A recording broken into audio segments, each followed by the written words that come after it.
Primero vendrían a ser las partes preliminares, donde vamos a incluir el título, al autor, los autores, la institución, el resumen y palabras claves. Recordar que el título no utiliza abreviaturas ni siglas. Generalmente se suele tolerar hasta 20 palabras para describir un título. El día de hoy vamos a hablar sobre la estructura del artículo científico. Para este video vamos a recordar qué es el artículo científico. Un artículo científico es un informe escrito y publicado que describe los resultados originales de una investigación previa. Para redactar nosotros un artículo científico tenemos que hacerlo al estilo científico, es decir, en la redacción debe haber claridad, concisión, ya que va a ser un manuscrito de tan solo a veces 10 páginas, 8 páginas, 15 páginas. Por lo tanto, debe haber precisión en la redacción y en los términos, por supuesto. Debe seguir un orden y secuencia de acuerdo a la estructura que la institución donde vamos a publicar el artículo científico nos lo está indicando.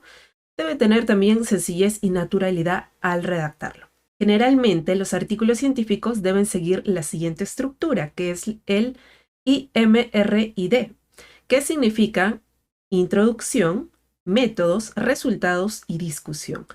La mayoría de artículos científicos contienen esta estructura. Ahora, de acuerdo a la revista científica donde vayamos a publicar este artículo científico, nos va a especificar la estructura que pues indica la propia revista. Así que debemos de informarnos también qué estructura pide para redactar la revista científica donde vamos a publicar nuestro artículo científico.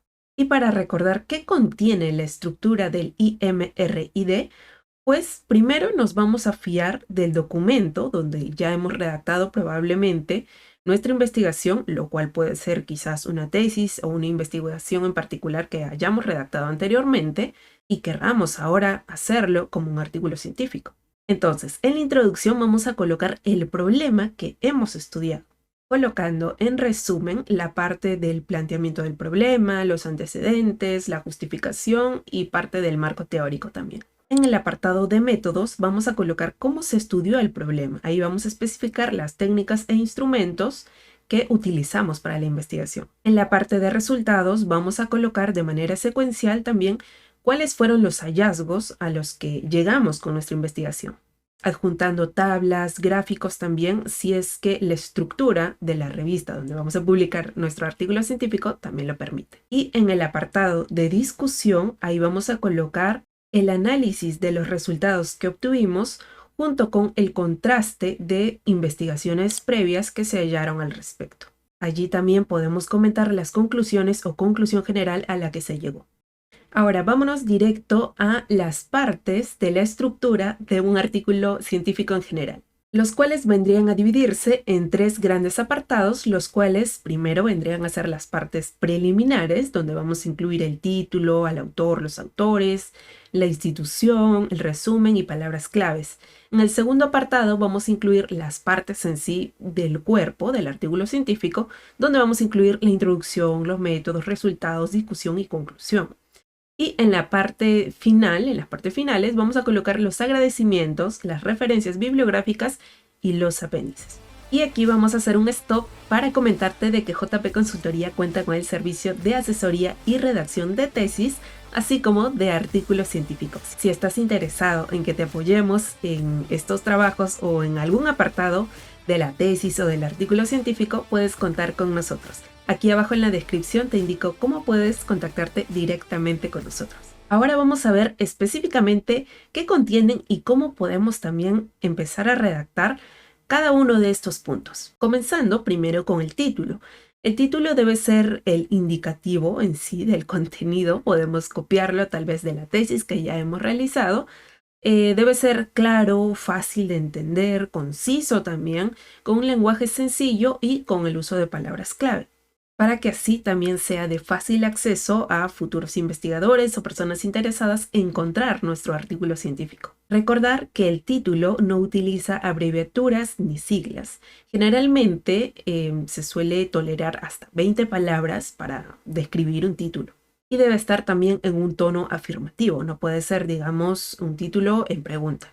En cuanto al autor o a los autores, ahí vamos a incluir a aquellos que contribuyeron sustancialmente a la ejecución y realización en sí de la investigación. Quienes aportaron en sí en el tema de la concepción, el diseño del trabajo, también los que recabaron la información o los resultados, los que analizaron e interpretaron los datos, los que redactaron también el manuscrito, los que revisaron o realizaron una asesoría o revisión crítica al manuscrito, los que apoyaron con la obtención de financiamiento para la investigación, la asesoría estadística, técnica o administrativa.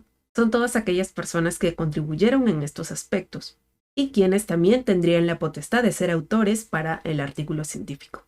Ahora, pasando al punto del resumen y palabras clave, básicamente, como su nombre lo dice, va a ser un resumen que va a orientar al lector a identificar el contenido básico general de nuestro estudio. Va a permitir también al lector o al interesado decidir si lee el artículo completo o no. El contenido del resumen generalmente, o por lo menos, debe contener los objetivos, la metodología, los resultados y las conclusiones, al menos las principales. Ahora, las palabras clave también deben ser, por ejemplo, de 3 palabras a 5 palabras, dependiendo de lo que en sí la estructura de la revista donde vamos a publicar lo indique. En el punto de la introducción, ahí se van a presentar los antecedentes que fundamentaron pues, el estudio, la investigación, el marco teórico, los puntos más principales.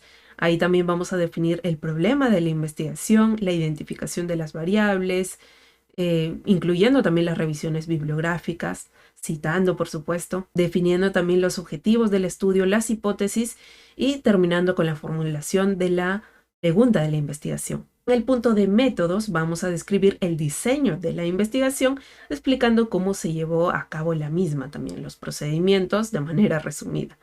También resumiendo el tratamiento estadístico, el procesamiento que realizamos de los datos. En el apartado de resultados vamos a presentar la información de acuerdo a los objetivos del estudio, es decir, vamos a colocar los resultados descriptivos e inferenciales de acuerdo a los objetivos que nosotros hemos planteado. Vamos a mencionar todos los hallazgos relevantes, incluso aquellos contrarios a las hipótesis, ya que puede ser que se hayan encontrado resultados que rechazan las hipótesis que habíamos planteado en la investigación, pero ello no le quita valor de por sí al estudio.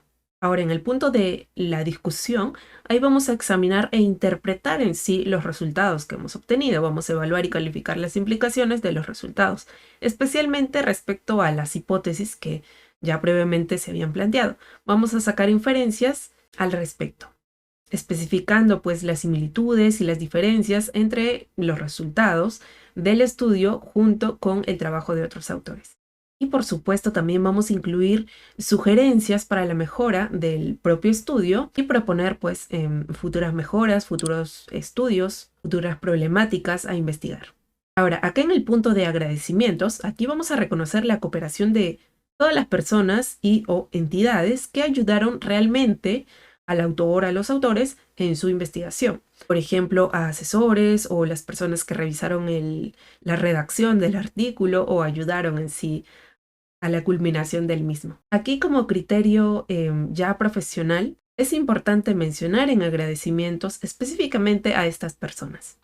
Y por último, en el punto de la bibliografía, aquí vamos a identificar obviamente todas las fuentes originales de las ideas, los conceptos, de todo lo que hemos ido también citando a través de nuestro artículo científico. Hay algunos criterios de algunas revistas científicas de que piden, por ejemplo, que sean por lo menos 30 referencias, que el 50% de las referencias sean de los últimos 5 años, y también indican de que las tesis de grado pues no van a calificar como referencia bibliográfica.